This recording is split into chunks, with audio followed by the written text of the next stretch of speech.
like him because he don't like you. I'm like, what?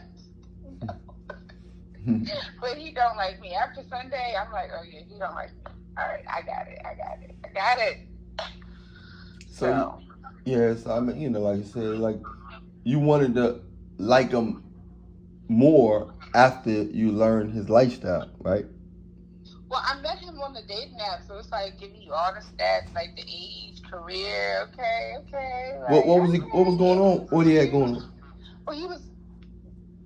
I thought he was attractive. He was 40, or he just turned 41.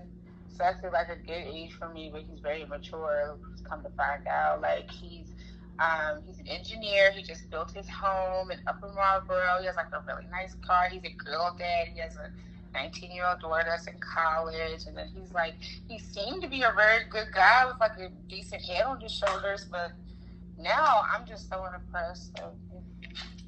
So I just thought, because I'm looking for someone like, that's what I thought and then he seemed like he was down to earth, like he liked to go out and have fun. I was like, okay, and then we met, and Did he go to church?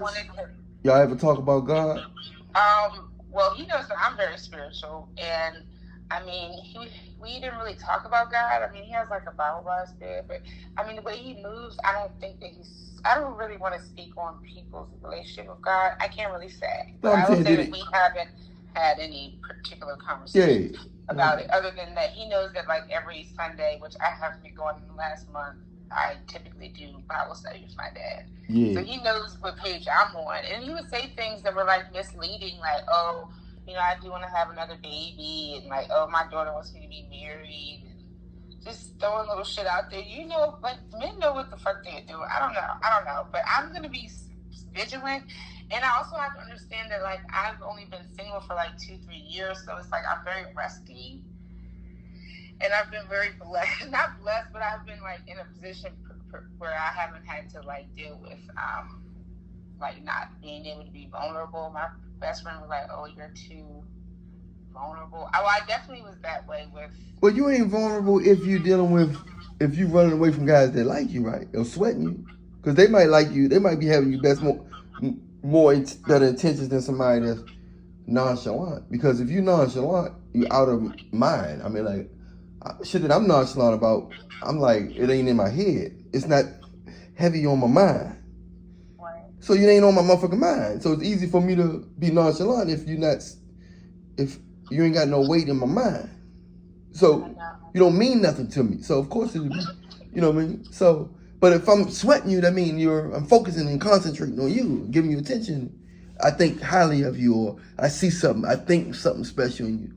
So you run away from people who think they see something in you versus somebody who... I know, because I also met this doctor, and he's really cool, and he's my age, and he really likes me. We went on a couple of dates. Of course, we didn't do anything, but I don't like him. Why you say of course?